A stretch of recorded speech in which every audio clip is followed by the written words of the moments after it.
اچھا جی، آج میں آپ کے ساتھ ڈسکس کر رہا ہوں مائی ٹریڈنگ مسٹیکس، جو میں نے ٹریڈنگ کے دوران غلطیاں کی، کیا کیا تھی، پھر اس سے لیسنس کیا ہم نے لرن کیے فیوچر کے لیے۔ اچھا، یہ غلطیوں کو اینالائز کرنا اس لیے بھی امپورٹنٹ ہوتا ہے کہ تاکہ پتہ چلے کہ ہم اس میں سے سیکھیں، پھر فیوچر میں اس حساب سے اسٹریٹجی بنائیں،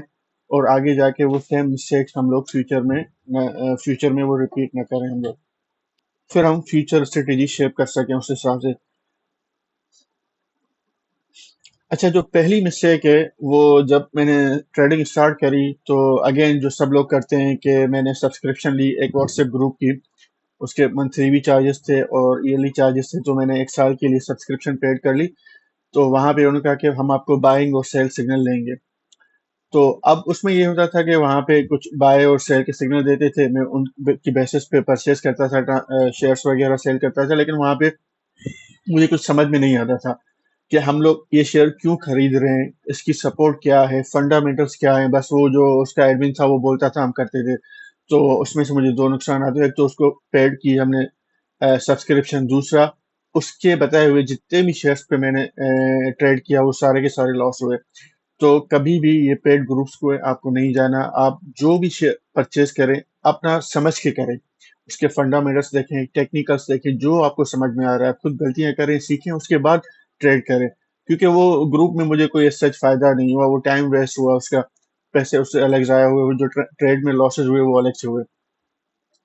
دوسری جو سب سے بڑی غلطی میں نے کی وہ یہ کی کہ میں نے پینی اسٹاکس میں ٹریڈنگ کرنا شروع کیا، چونکہ وہ چھوٹے اماؤنٹ کے ہوتے ہیں، اس میں والیوم زیادہ لگتا ہے، تو مجھے لگا کہ اس میں زیادہ پروفٹ ہوگا۔ جیسے مثال کے طور پہ یونٹی، سینرجی ہو گیا،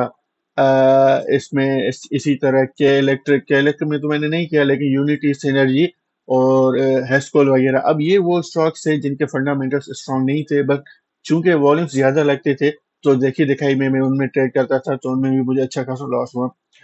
اچھا، تیسرا ہوا ریونج ٹریڈنگ۔ اب کچھ جگہ ایسا ہوا کہ مجھے لاس ہوا، تو میں نے کہا اب یہ جو لاس ہوا یہ مجھے ریکور کرنا ہے، اسپیشلی یونٹی میں، کہ بھائی ابھی مجھے یونٹی سے میں لاس ریکور کرنا ہے کسی طرح، جو میں نے مارکیٹ کو دیا وہ مارکیٹ سے پیسہ لینا ہے۔ یہ میری تیسری غلطی تھی، یہ نہیں کرنا چاہیے، آپ مارکیٹ سے لڑ نہیں سکتے، اس سے ریونج ٹریڈنگ نہیں کر سکتے۔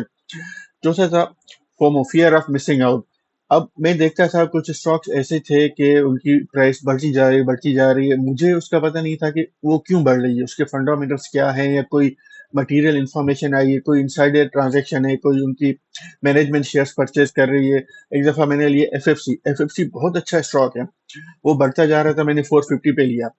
اب وہ مجھے پتہ نہیں تھا کہ میں کیوں لے رہا ہوں، وہ میں نے ہائی پہ لے لیا، پھر اس سے وہ کم ہوتا گیا، فنڈامنٹلس بھی پتہ نہیں تھے، اگر میں رکھتا تو آج تک وہ ایف ایف سی 550 560 پہ ٹریڈ کر رہا ہے، لیکن وہ چونکہ نیچے جا رہا تھا تو اگین میں نے پھر وہ اس کو لاس میں کلوز کر دیا۔ اتنا اچھا اسٹاک، لیکن مجھے پتہ نہیں تھا میں نے کیوں لیا،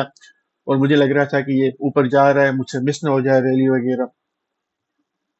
اس کے بعد ایک اور مسٹیک میں نے یہ کری کہ ایوریج کرنا یا بائنگ آن ڈپس۔ یہ جو ٹرم ہے نا، بائنگ آن ڈپس، یہ بالکل غلط ہے کہ ایک اسٹاک نیچے جا رہا ہے، ڈاؤن ورڈ ٹرینڈ اسٹارٹ ہو گیا ہے اور ہم اس کو بائی کرتے جا رہے ہیں، بائی کرتے جا رہے ہیں۔ نہیں، آپ دیکھو کہ وہ کیوں نیچے جا رہا ہے، کیا اس کے فنڈامنٹلس میں کوئی چینج آیا ہے، اس کے ای پی ایس کم ہوئی ہے یا پروفٹ لاسز میں کنورٹ ہو گئے ہیں، تو پھر اس کو ایوریج آؤٹ کرنے کا کیا فائدہ؟ ایوریج کا فائدہ تب ہوتا ہے جب فنڈامنٹلی کمپنی اسٹرانگ ہو، نمبر ون۔ نمبر ٹو، وہ نیچے جا کے ایک جگہ وہ کنسولیڈیٹ ہو رہا ہو،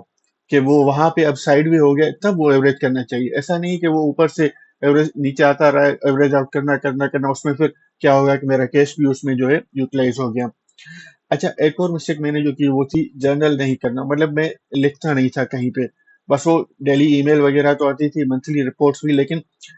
میں نے جو کتنی ٹرانزیکشنز کی، ویکلی، منتھلی، اس پہ کتنا پروفٹ ہوا، کتنا لاس ہوا، کتنے پہ پرچیز کیا، یہ میں جرنلنگ نہیں کرتا تھا، یہ بھی ایک مسٹیک تھی میرے لیے۔ دوسرا، کوئی کلیئر ٹریڈ پلان نہیں تھا۔ کلیئر ٹریڈ پلان سے مطلب کیا ہے کہ مجھے یہ نہیں پتا تھا کہ انٹری کس وقت لینی ہے، اس کا اسٹاپ لاس کیا ہونا چاہیے، کس وقت مجھے یہ ٹریڈ کلوز کر لینی چاہیے، چاہے پازیٹیو ہو یا نیگیٹو ہو، میرا ٹارگیٹ پرائس کیا ہے، 1% ہے، 2% ہے، 3% ہے، 10% ہے، کوئی نہیں تھا، بس ایسے ہی چلتے رہتے تھے، بگنر تھے، کچھ پتا نہیں تھا، کچھ آئیڈیا نہیں تھا۔ اچھا، ایک اور مسٹیک میں کرتا تھا اوور ٹریڈنگ۔ اب اوور ٹریڈنگ مطلب یہ تھا کہ مجھے ڈیلی کوئی نہ کوئی میں ٹریڈ کر رہا ہوں، اگر وہ سیٹ اپ میرا بن رہا ہے یا نہیں بن رہا۔ ایسے بھی میں نے ٹریڈس کیے جو کہ ضروری نہیں تھی، جو کہ کوئی سپورٹ پہ نہیں تھی،